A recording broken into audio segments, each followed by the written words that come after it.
ശബരിമലയിലെ ഏറ്റവും സവിശേഷമായ വഴിപാടുകളിലൊന്നാണ് പടിപൂജ.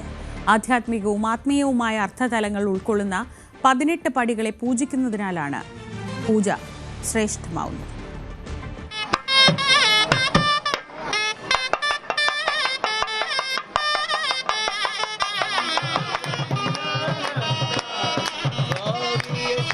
പതിനെട്ട് പടിയിലെ ഓരോ പടിയെയും പ്രത്യേകം പൂജിക്കുന്ന ദൈർഘ്യമേറിയ പൂജാവിധിയാണ് പടിപൂജ. കലശപൂജയ്ക്ക് ശേഷം ഓരോ പടിയിലും കുടികൊള്ളുന്ന വനദേവതമാരെ പ്രത്യേകം പൂജിച്ച് അഭിഷേകം ചെയ്ത് ദീപാരാധന നടത്തുകയാണ് ചടങ്ങ്. സന്നിധാനത്തിന് ചുറ്റുമുള്ള 18 മലകളിലെ വനദേവതമാരെയാണ് ഓരോ പടിയിലും അധിവസിപ്പിച്ചിരിക്കുന്നത് എന്നാണ് വിശ്വാസം. പൊന്നമ്പലമേട്, ഗൗഡൻമല, നാഗമല, സുന്ദരമല, ചിറ്റമ്പലമല, ഖൽഗിമല, മാതങ്കമല, മയിലാടുംപേട്ട, ശ്രീപാദമല, ദേവർമല, നിലയ്ക്കൽമല, തലപ്പാറമല, പുതുശ്ശേരിമല, കാളകെട്ടിമല, ഇഞ്ചിപ്പാറമല, കരിമല, നീലിമല, ശബരിമല എന്നിവയാണ് 18 മലകൾ. എന്നാൽ ഇതിനപ്പുറം 18 പടികൾക്ക് ആത്മീയമായ വ്യാഖ്യാനവുമുണ്ട്. ആദ്യത്തെ 5 പടികൾ കാഴ്ച, കേൾവി, ഗന്ധം, രുചി, സ്പർശം എന്നീ 5 ഇന്ദ്രിയാനുഭവങ്ങളെയും 6 മുതൽ 13 വരെയുള്ള 8 പടികൾ കാമം, ക്രോധം, ലോഭം, മോഹം, മതം, മാത്സര്യം, അഹംഭാവം, അസൂയ എന്നീ 8 വൈകാരിക ഭാവങ്ങളെയും പ്രതിനിധീകരിക്കുന്നു.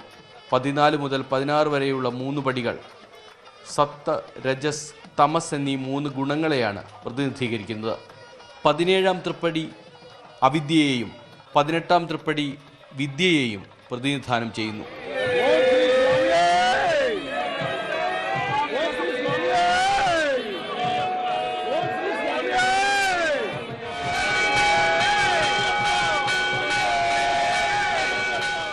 വിദ്യ അടക്കമുള്ള ലൗകികമായ എല്ലാ ഭാവങ്ങളും കടന്ന് പരമമായ ബോധാവസ്ഥയിലേക്ക് എത്തുകയാണ് 18 പടികളും ചവിട്ടിക്കയറി സന്നിധാനത്തെത്തുന്ന തീർത്ഥാടകർ.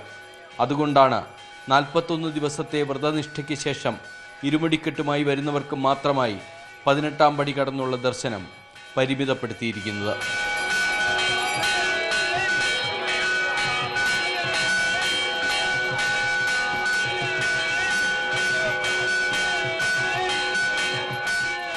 ന്യൂസ് 18 സന്നിധാനം. ഇനി സന്നിധാനത്തെ തിരക്ക് നോക്കാം. ശബരിമലയിൽ കഴിഞ്ഞ ദിവസങ്ങളെ അപേക്ഷിച്ച് നോക്കുമ്പോൾ ഇന്ന് തിരക്ക് കുറവാണ്. 26,838 പേരാണ് ഇന്ന് വെർച്വൽ ദർശന സംവിധാനം വഴി ക്ഷേത്രത്തിലെത്തിയത്. ബോർഡ് അവലോകന യോഗത്തിന് ശേഷം കെ ജയകുമാറും ശബരിമല സന്നിധാനത്തെത്തി. സജീവ് സി വാര്യർ വിവരങ്ങളുമായി. സജീവ്, ഇനിയിപ്പോൾ ആഴ്ച അവസാനമാണ്. ഇനി വലിയ തിരക്കായിരിക്കും. നാളെയും മറ്റന്നാളും എന്തായാലും അനുഭവപ്പെടുക. അപ്പോൾ ഇന്ന് ഒരു ചെറിയ ഇടവേളയായിരിക്കും. തിരക്ക് കുറവുള്ളൊരു ദിവസമാണോ?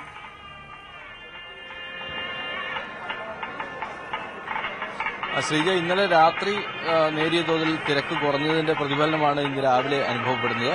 എന്നാൽ വീണ്ടും തീർത്ഥാടകർ എത്തിത്തുടങ്ങിയതിന്റെ സൂചനകളാണ് നിലയ്ക്കൽ നിന്ന് നമുക്ക് ലഭിക്കുന്നത്. നിലയ്ക്കലും പമ്പയിലും തിരക്ക് കൂടി തുടങ്ങുന്നു എന്ന് ഇപ്പോൾ വിവരം ലഭിക്കുന്നുണ്ട്. 27,000-ഓളം പേരാണ് ഇന്ന് രാവിലെ 7 മണി വരെ മല ചവിട്ടിയത്. അതേസമയം ഇന്നലെ 95,000 പേർ തീർത്ഥാടകർ എത്തി എന്നാണ് ദേവസ്വത്തിന്റെ കണക്കുകൾ.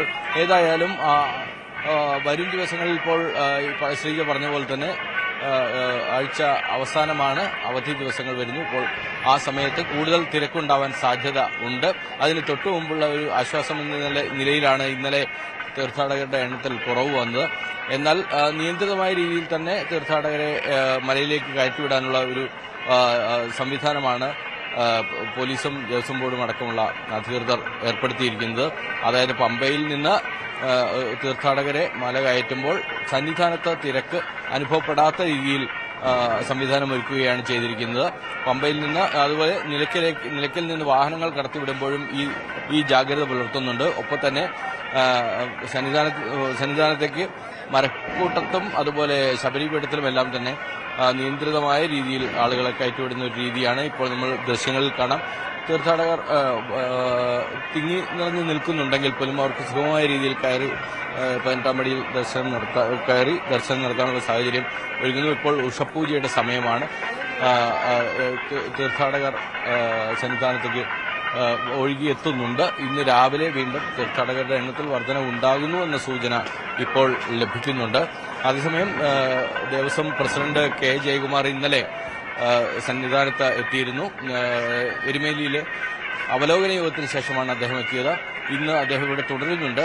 ഉച്ചയ്ക്ക് മുമ്പായിട്ട് അദ്ദേഹം മലയിറങ്ങുമെന്നാണ് ഇപ്പോൾ അറിയുന്നത്. അതായത് അന്നദാനത്തിൽ പരിഷ്കാരങ്ങൾ ഏർപ്പെടുത്തിയിരുന്നു. കേരള സദ്യ അടക്കമുള്ള രീതിയിലായിരിക്കും അന്നദാനം എന്ന് വ്യക്തമാക്കിയിരുന്നു അദ്ദേഹം. അതിനുള്ള ആലോചന യോഗങ്ങളും ഒപ്പം അത് ഉടനെ നടപ്പാക്കുന്ന കാര്യത്തിലും ആണ് പ്രാധാന്യമെന്ന് ഇന്നലെ അദ്ദേഹം ഞങ്ങളോട് പറഞ്ഞിരുന്നു.